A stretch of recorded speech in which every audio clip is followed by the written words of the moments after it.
Hello friends, welcome to Exam Times DK YouTube channel. तो आज हम लोग भारत के नए उपराष्ट्रपति यानी कि 15वें उपराष्ट्रपति सीपी राधाकृष्णन के बारे में कुछ महत्वपूर्ण परीक्षा उपयोगी तथ्यों पर चर्चा करेंगे।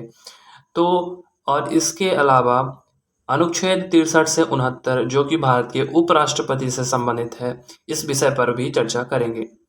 तो सीपी राधाकृष्णन, जिन्हें हाल ही में भारत के उपराष्ट्रपति के रूप में चुना गया है, इनका जन्म 4 मई 1957 को तिरुपुर, तमिलनाडु में हुआ था।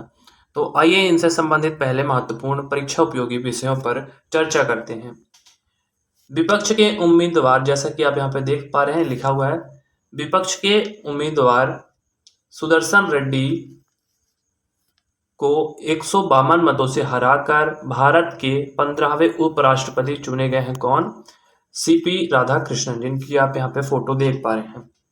उपराष्ट्रपति निर्वाचन 2025। अब निर्वाचन के संबंध में कुछ चर्चा करते हैं। तो उपराष्ट्रपति के निर्वाचन प्रक्रिया में राज्यसभा और लोकसभा दोनों सदनों के निर्वाचित और मनोनीत सदस्य भाग लेते हैं।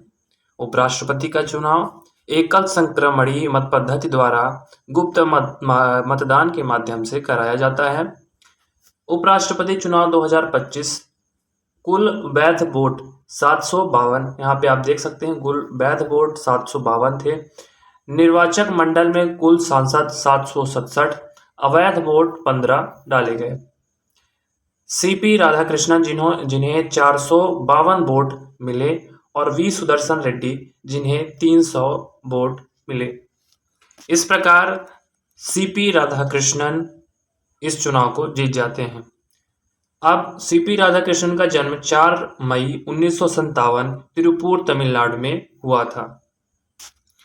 पूर्व के पद की बात करें तो यह राज्यपाल महाराष्ट्र के रह चुके हैं, उपराज्यपाल पुदुचेरी के रह चुके हैं, राज्यपाल तेलंगाना के और राज्यपाल झारखंड के। इसके अलावा ये कोयम्बटूर से 2 बार लोकसभा सांसद भी रह चुके हैं। सीपी राधाकृष्णन टेबल टेनिस के एक अच्छे प्रखर खिलाड़ी रह चुके हैं।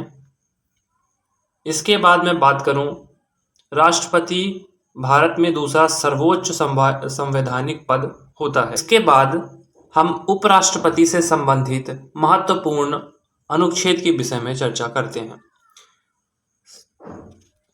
उपराष्ट्रपति का संवैधानिक प्रावधान अनुच्छेद 63 से लेकर 69 तक है।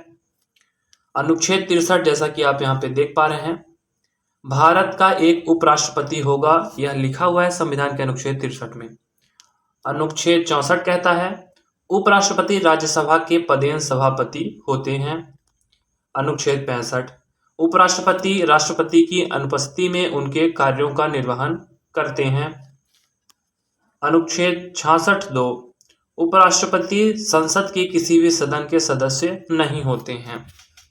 इन सारे तथ्यों को हमें याद करना है, जो कि परीक्षा की दृष्टि से बहुत ही उपयोगी हैं।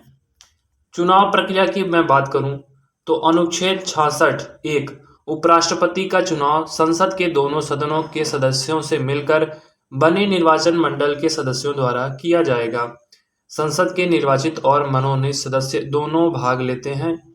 इससे कई बार प्रश्न पूछा जा चुका। मतदान पद्धति एकल संक्रमणीय मत पद्धति द्वारा अनुपातिक प्रतिनिधित्व द्वारा इनका चुनाव किया जाता है। चुनाव संबंधित वैधानिक प्रावधान, राष्ट्रपति एवं उपराष्ट्रपति चुनाव अधिनियम 1952 आया था। राष्ट्रपति एवं उपराष्ट्रपति चुनाव नियम 1974, इनको भी याद करना है। उपराष्ट्रपति का चुनाव के बाद हम बात करेंगे कार्यकाल। तो उपराष्ट्रपति का कार्यकाल 5 वर्ष का होता है और चुनाव 66 अनुच्छेद। इसके बाद कार्यकाल है अनुच्छेद 67। अनुच्छेद 68 यानी 68 में कहा गया है कि उपराष्ट्रपति के पद में रिक्तियों से संबंधित है हमारा अनुच्छेद 68, आर्टिकल 68, जो कि यह बताता है कि उपराष्ट्रपति का पद ज़्यादा समय तक, ज़्यादा वक्त तक खाली न रहे। इसके संबंध में यह अनुच्छेद बना हुआ है। हमारा अगला है अनुच्छेद 69, शपथ। उपराष्ट्रपति का शपथ जो कि राष्ट्रपति दिलाते हैं। त्यागपत्र अनुच्छेद 67A, यानी कि उपराष्ट्रपति अपना त्यागपत्र राष्ट्रपति को देगा। पूर्व उपराष्ट्रपति जगदीप धनखड़ ने इसी अनुच्छेद के अंतर्गत 21 जुलाई 2025 को इस्तीफा दे दिया था। बहुत ही महत्वपूर्ण तथ्य है।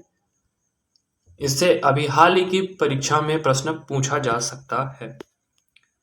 इसके बाद मैं बात करूं उपराष्ट्रपति पर महाभियोग या निष्कासन, तो किस अनुच्छेद में इसका वर्णन है? अनुच्छेद 67B। अन्य में परीक्षा उपयोगी तथ्यों की बात करूं तो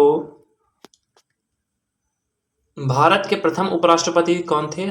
डॉक्टर सर्वपल्ली राधाकृष्णन, जिनकी आप यहाँ पे फोटो देख पा रहे हैं।